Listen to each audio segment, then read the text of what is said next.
Hey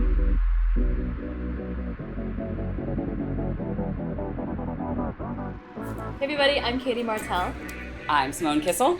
And I just wanted to kind of sit down and have a conversation about an upcoming documentary that we are collaborating on. And I'm really excited to be working with Simone for a few different reasons. One of which is your kind of just life view. I mean, no pressure, but the way you see the world is inspiring. Thank you. For those of you that don't know, can you talk about your production company and your kind of mantra behind it? Absolutely. So I run Magic Dog Productions, which is a small female-run production company that focuses on employing and empowering women and minorities in front of and behind the camera.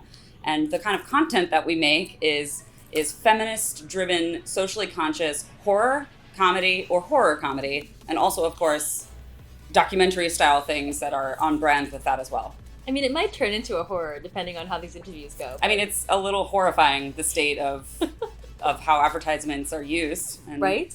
We use them to prey on people's vulnerabilities. I mean, that's a really common horror trope. Yeah. I mean, so this really isn't intended to be a horror movie, but the topic is scary. I hear that. And that was one of the biggest reasons that I wanted to work with Simone, was not only your amazing abilities, it's going to be a high quality movie, but the reason why, your kind of motivation for doing it. We met on a shoot for another project, and when Simone walked in the room and I heard her voice, I thought, I need that voice in my life. I mean, there's really something. Do you get a lot of comments about this, like, voice? Yeah, when I was acting, I would have one of two reactions. I'd walk in the room and people were generally like, oh, okay, like, you look like your headshot, like, you look fine. And then I would open my mouth and the men behind the table would either be like, oh God, or they'd be like, oh yeah, like, it was either like, oh my God, you sound like a man, or like, oh my God, you sound sexy. I was the latter. It was the latter. Always a surprise what the reaction is going to be. But you went from you went from in front of the camera as an actor. Yeah. To behind the camera. Can you talk about what that transition was like and why you took it? Yeah, actually, I was meaning to tell you this story earlier, but there was one example that really clinched it for me when I first started acting. Right when I graduated, I did all these auditions, I booked all these roles, and one of them that really sticks with me is there was two characters, a male and a female lead in this story, and the male character was described as clever, witty, knowledgeable, wise, personality traits, and the woman's entire character bio, how she was described was, and this is serious, this really happened, hot but doesn't know it. Oh. To me, that's not a personality trait or a characteristic of, it's even removed from, her entire existence is based on how she looks, but she's incorrect on her own perception of how she, I was like, what? But I could play clever, witty, wise, knowledgeable, no problem. Hot but doesn't know it? I would rather stab myself. It's like the male gaze and you don't know it. That's all you are. So I acted for a very short period of time, and I realized that the roles for women were just absolute garbage. They're limited, and what's out there is just garbage. So I don't wait well. I don't walk into rooms and go like, sir, am I pretty? Will you hire me? Well, I don't wait for opportunities to come well. So I had to move behind the camera, not only so that I could learn a technical skill set so that I could make sure I make a living and don't starve, but also because I had to take control of my situation, my life, and I wanted to create opportunities, the kinds of opportunities that I was dying for the next group of people. I wish there had been a me who'd already done the thing, so since there wasn't, I'll be the me. If you don't see it, create it. I mean, you're living. If you can't see it, you can't be it. Yeah. Ooh, put that on a t-shirt. Oh, that's Gina Davis Institute's slogan. Sorry, guys. Hashtag Simone. It's going to be yours from now on. I'm just going to misquote it. Don't tell Gina. I said that. Nobody tell Gina. I'll call it right now. So this film itself, this documentary that we're pursuing together, it addresses a real problem. We're looking at the state of advertising right now and marketing in general, and campaigns that claim to be supportive of really important social movements, feminism, LGBTQ equality, the environment, diversity, and what people don't quite look at when they see these ads. What about this film and kind of the idea for it drew you to it? What made you want to be part of this project? Well, generally, I think art, and specifically film, is a medium that can be used to almost force thought around certain things. And that's why I particularly like horror and comedy, because while people are either on one hand laughing or they're terrified, they're vulnerable to new ideas. So I think once you get good at creating a narrative and including your, agenda, if you will, and like I've got a spooky feminist agenda, I'm gonna infect the world with my equality message.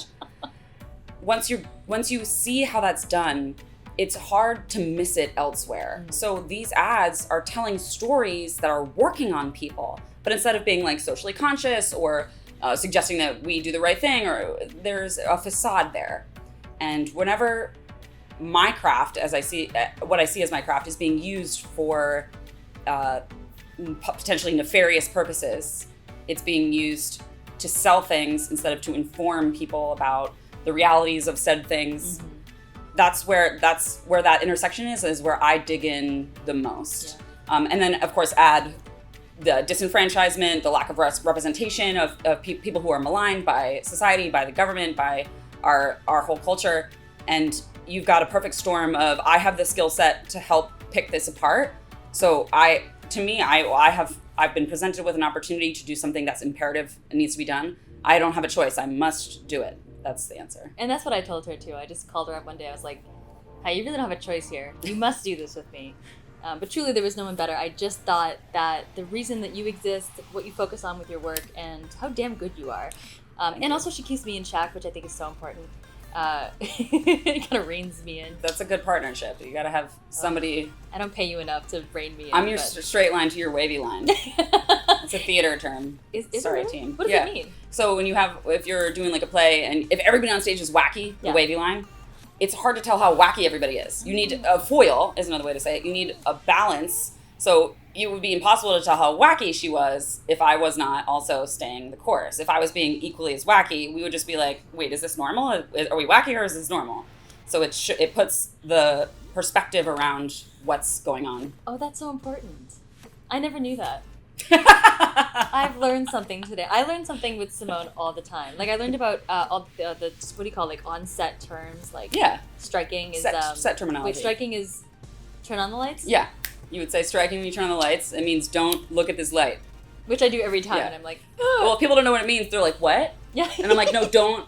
I'm like, okay, just don't look at the light. What is it when you look at the camera? Spiking the lens. Okay, we're gonna spike the lens. Spiking the lens right now. Ready? No, do it. 3, 2, 1.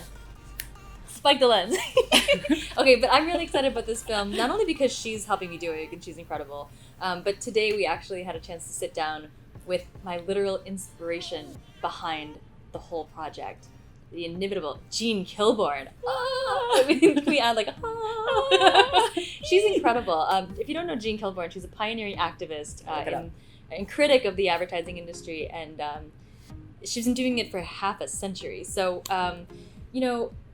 it was one of those moments in life where you realize I'm in the right place, I'm exactly where I'm supposed to be, and I can't wait for you to see what Jean says in this film. I think, what did you think about our interview today? What was your take on it? I had pretty high expectations. Like when you go to interview like the top person in a specific field, especially one that I care very deeply about, it's like, yeah, I expect you to be amazing. I didn't expect her to exceed my expectations of her being amazing, but she did. She blew it out of the water.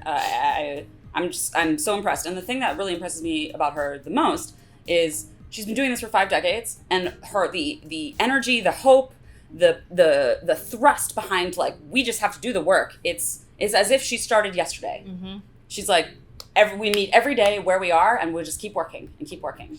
I feel I can relate to that. I've been in marketing for now over a decade, and you wake up in the morning and you feel a certain level of energy when you start your day. And, I had a startup at one point where I woke up every day and I was like, let's do this. We got something to build. And then I became a consultant, and that was just like this beautiful freedom. This project, this documentary, the book we're going to write with it, I have never woken up in the morning with such like, okay, let's go. We got to do this thing. Like, I get that energy. And because it feels so important and it feels so aligned and so necessary, I can totally relate to that feeling. Or it's a lot of coffee and... Why not both? Just really ready to take on yes and. It's like there's so much of this is fueled by like, we must see change and like there's hope. And a lot of it is fueled by like white hot fury. Right. Like, this wave of rage that I've been riding ever since I became sentient enough to understand what was happening around me. I've just been like riding it and riding it and riding it. Yes. So to have like ridden it today for a little while, Jean Kilbourne was. She was like captaining the ship, and you were just there going, "Where are we going?" Ahoy! It was awesome. It was awesome. Yeah. So last question is, I know what I want to happen as a result of this film, but what do you want to see in the world? How do you want the world to change or people to change after seeing this film that we're working on? In general, not just with this film, but my work in general seeks to encourage critical thought. Just a question. That's all I want, is for people to stop and wonder what they're looking at. What does it mean? Who is saying it? Why are they saying it? What is the impact of this? So if half a dozen people stop to wonder who's manipulating them at any given moment, be it an ad or somebody who's gaslighting them, their boss, their boyfriend, whoever, then we've won. Then we've accomplished what I set out to do, which is to help people realize that they can think. I can't say it any better. I'm so happy that you're with me on this journey. Thank you for putting up with me and for doing this. And I cannot wait for all of you to see the results of mostly her work, but our work together on this. It's going to be awesome. The documentary is called Pandermonium, and it's coming soon. So keep an eye out for it. And where can people learn more about you? MagicDogProductions.net. We've got a couple films up on Amazon Prime. You will find more information about that at Amazon, at MagicDogProductions.net, and on our socials. That's MagicDogProductions.net. .net. It's a really cute dog on the site too, so yes, check if it you out. like cute dogs, we have that as well. All right. Thank you so much. Yeah, no, I'm excited about this. Thank you. Watch the movie. Bye.